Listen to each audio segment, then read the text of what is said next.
Despite there being entire university departments devoted in one way or another to white privilege, the arguments for it are actually fairly simple. Once you move away from the purported experience, the claims of psychological hardship and the artistic and trance-like inductions to walk in the shoes of the oppressed, it's actually a fairly small set of mostly easily verifiable and falsifiable claims. Here I'll be talking about inheritance, education, and employment. Race and wealth inheritance. The Federal Reserve had a paper talking about race differences in wealth and inheritance, and there's some interesting data relevant to white privilege arguments here. One way to think about this is in terms of 8-hour days needed to work at $20 an hour to earn this inheritance. For anyone receiving no inheritance, which includes 77.1% of whites, to earn the median white inheritance, you would have to work 79 days. And another thing to keep in mind is that if you get any inheritance at all, you just got more inheritance than 77.1% of white people. But even when they get no inheritance, whites end up amassing much more wealth. We can look at mean and median wealth by race among those who got no inheritance. So even among those who receive zero inheritance, whites on average amass far more wealth than blacks and Hispanics. But keep in mind affirmative action. There is a great bonus in credential acquisition for being black and Hispanic. So here's a question. Would you rather have $10,000 or 250 extra SAT points? The smart ones of you will take the 250 SAT points, which is roughly what blacks get in affirmative action for being black. Hispanics getting something slightly less. The white privilege people will retort a few things on that, however. They will claim that hiring discrimination nullifies any benefit of affirmative action at the universities, and the white advantage in job quote-unquote connections will trump the effects of affirmative action, and that whites have an easier time financially getting that degree in the first place. Student debt and working through school. One argument that could be speculated is that whites get to just go to school, while blacks and Hispanics must face the hardship of working through school. Well, in actuality, whites are more likely to work both through high school and through college. I presented this data in a Facebook group where someone posted that black children didn't get the benefit of a good childhood because they have to help the family, when in reality,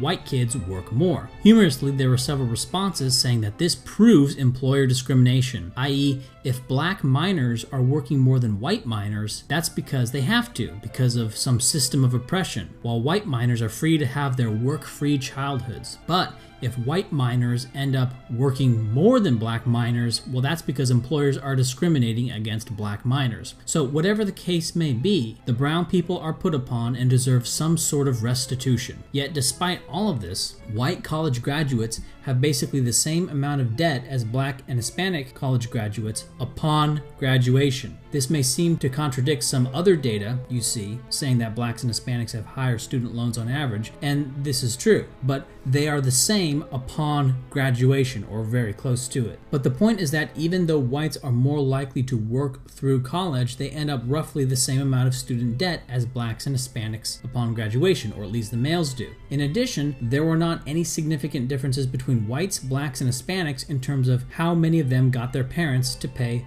for their college. But what about grants and institutional money? Maybe whites get a bunch of free money for college. Well, the answer to that is a decisive no, looking at the distribution of grants and scholarships by race. By simply multiplying the average grant amount by the percentage receiving grants from the chart above, we can see how much each racial group gets on average for college. Once again, very minor race differences. So one can't honestly say that whites are at some tremendous financial advantage in college itself.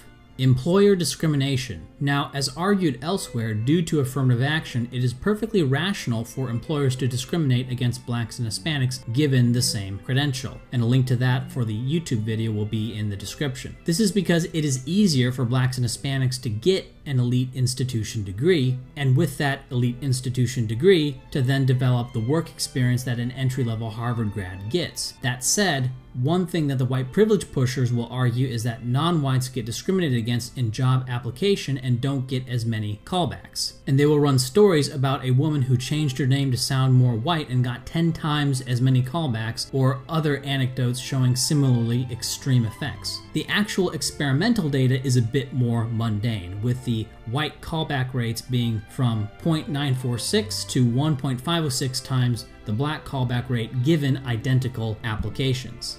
Not as exciting. So, regarding the stories of a name change to a whiter sounding name resulting in a tenfold increase in callbacks, as you may have heard, well, that may or may not have happened. Outliers do exist, or could have been just completely made up for that story. Let's take 1.5 and say that whites are 1.5 times as likely as blacks to get a callback for a job application. Well, what does that mean in practical terms? It means that a black person has to send out 15 applications to get the same result as a white person who sends out 10 applications. A 50% higher callback rate seems like a big deal at first blush until you break it down and think about what it actually means in practical terms. It means a few more applications, but let me ask you this. Would you rather have a degree in sociology from Yale but have to send out 15 applications to get the same result as a white person with a sociology degree from Yale, sending out 10 applications? Or would you rather have that degree in sociology from Georgia Tech? Would you rather have to send out 5 more applications or go to a worse school? Or to put it more bluntly, the price you pay as a black person for getting to go to Yale when you're really only good enough to go to Georgia Tech is having to send out 5 more job applications than a white person with the same university degree combo would have to. A white person with a 1400 SAT doesn't get to go to Yale, which is to say it is utterly trivial. Maybe 2 extra hours of work. Maybe. Some may argue that I am trivializing the callback disparity. Of course, I am, because it is indeed trivial. But even this isn't the end of the story. The study done by Agan Starr found that if employers knew about the applicant's criminal record, the race differences were reduced to practically zero.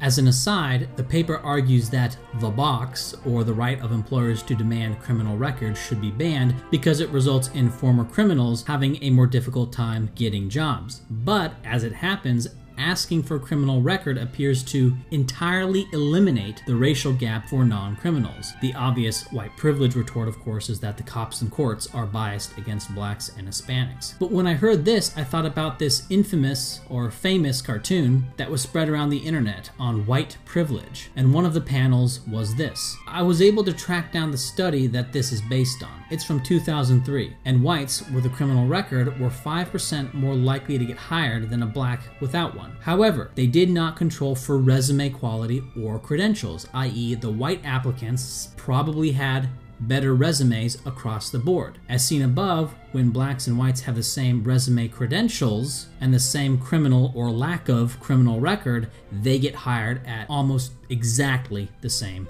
rates. Job networks and connections. The last real argument regarding employment would be networks, i.e. filling jobs via word-of-mouth networks. Who you know. When told that they benefit from this, I think most white people, probably around 77% of them, would say, "What the hell are you talking about?" But the biggest problem with the job networks argument is that there's no way to really measure its practical effects, to say how much white people benefit from this. And I think its unfalsifiability is the reason it's invoked a lot. However, we can look at incomes of first-generation immigrants to the United States, who presumably have fewer quote-unquote connections than non-immigrant populations on average. So first we can look at the median household income of ethnic groups and racial groups in the United States in 2013. And we can compare this to the median household income for first-generation immigrants to the United States.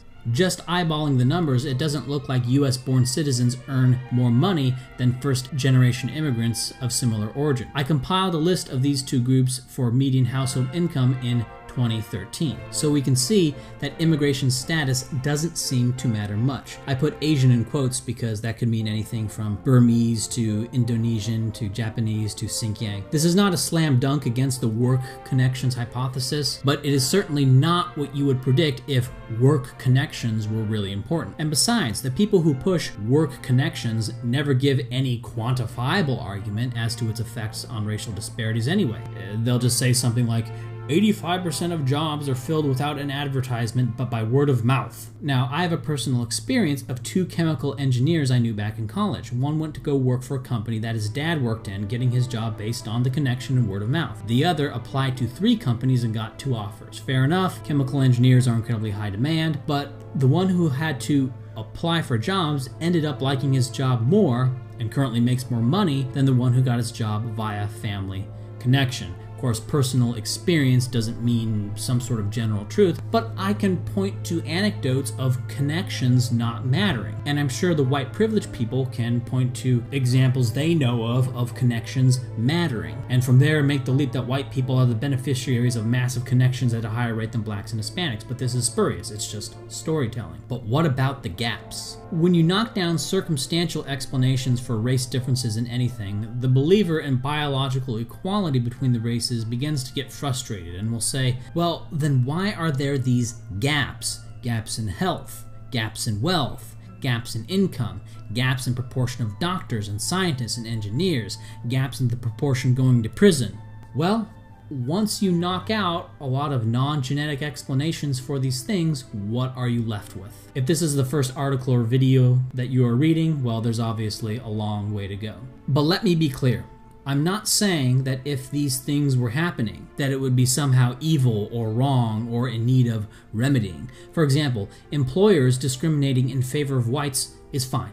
There's nothing wrong with that. Whites having more money and passing that on to their offspring, nothing wrong with that. And blacks are not entitled to any of that were it happening in a significant way. Or that blacks having more student debt upon graduation. I'm not saying that that would necessarily be unfair or nefarious. Or that there's something evil about whites looking out for each other and putting whites first and having white spaces and having white only spaces, a space for us, a space for our people, not for your people, for our people, okay?